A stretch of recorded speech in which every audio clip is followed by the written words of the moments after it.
Informasi selanjutnya, polisi menyatakan motif tersangka pembunuhan pria dalam karung karena alasan ekonomi dan kesal dengan korban. Tersangka adalah rekan kerja korban sebagai buruh konveksi. Hal ini disampaikan oleh Direskrim Polda Metro Jaya, Kombes Wira Satya Triputra dalam gelar perkara di Polda Metro Jaya Jumat siang. Tersangka kesal karena korban yang cuek saat diajak mengobrol. Selain itu, tersangka juga ingin mengambil motor korban. Tersangka merupakan rekan kerja korban sebagai buruh konveksi di Jakarta.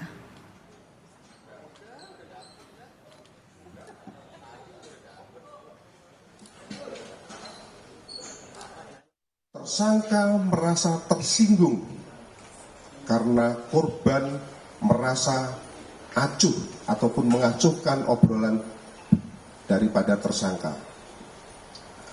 Kemudian sekira pukul 15.00 karena tersangka merasa kesal ataupun emosi dan juga karena tersangka dipengaruhi oleh kebutuhan ekonomi, maka muncul niat daripada tersangka untuk memiliki motor milik korban yang diparkir di halaman Hera Bordir atau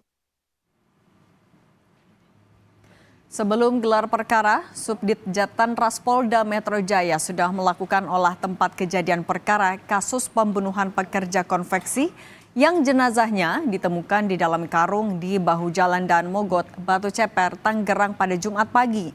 Polisi menemukan barang bukti utama, yaitu shock breaker motor dan pisau yang digunakan tersangka untuk membunuh korban.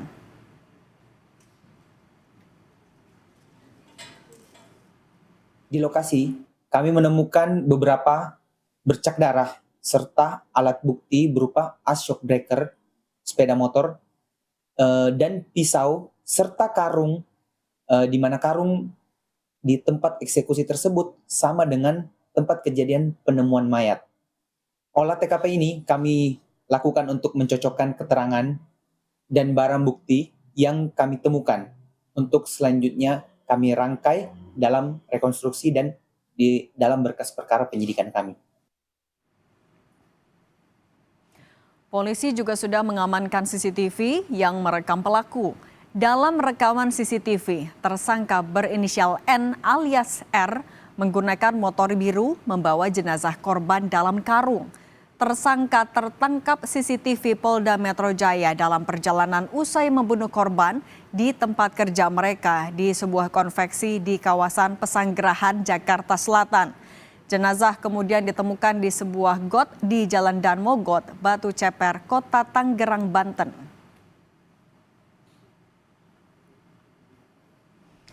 Sebelumnya, Subdit Jatan Ras Polda Metro Jaya meringkus pelaku pembunuhan pria yang jenazahnya ditemukan dalam karung di kawasan Batu Ceper, Kota Tangerang, Banten.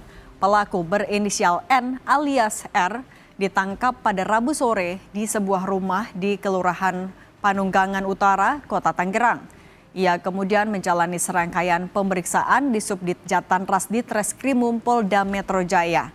Dari hasil pemeriksaan sementara, sebelum membunuh korban, antara pelaku dan korban sempat terjadi cekcok.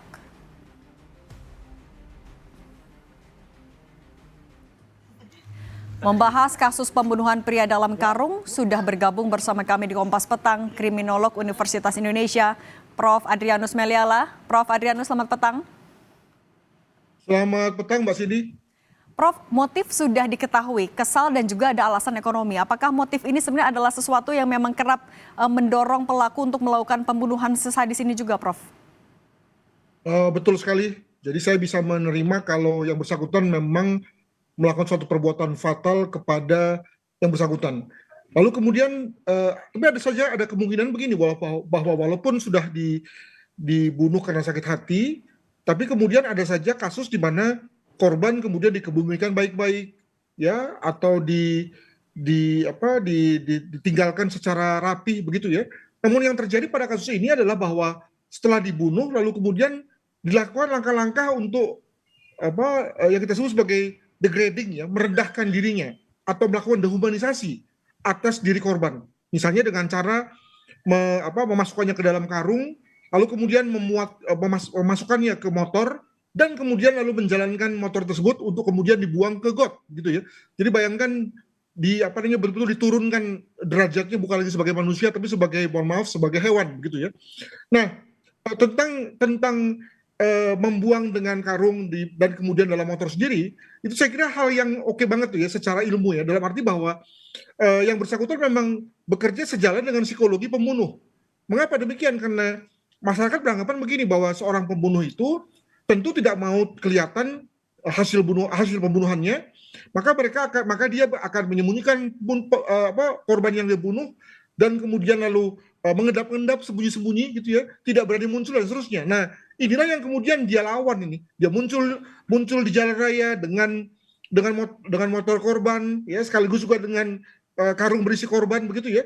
Dan tentu saja mengapa tadi saya katakan melawan psikologi pembunuh, maka bagaimana mungkin orang lalu kemudian curiga, ya, bahwa di dalam karung itu adalah korban, ya. Jadi dengan kata lain, dia tidak menampilkan profil seorang pembunuh, makanya kemudian lalu dia bisa berjalan dengan tenang, ya, sampai kemudian lalu membuang korbannya di Jalan Dan Mogot, Jakarta Barat. Demikian. Nah, Prof, tapi dengan sampai melakukan dehumanisasi, kemudian juga modusnya tertangkap CCTV juga, bagaimana Anda mencermati psikologi dari pelaku juga?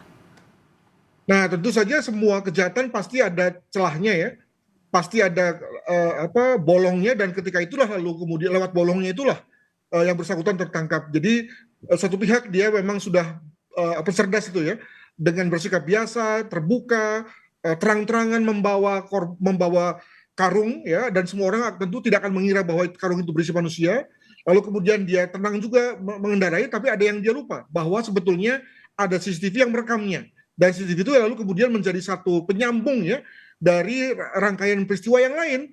Jadi ada orang yang menemukan korban pada saat yang lain, lalu kemudian ada orang yang merasa kehilangan, dan kemudian ada CCTV, maka jadilah, ya, satu rentetan yang kelihatannya tidak disadari oleh si pelaku. Demikian. Nah, tapi ya, lagi-lagi dengan rangkaian kejadian yang dilakukan oleh pelaku juga, untuk kejiwaan dari pelaku, apakah ini juga harus jadi sesuatu yang didalami betul juga oleh polisi?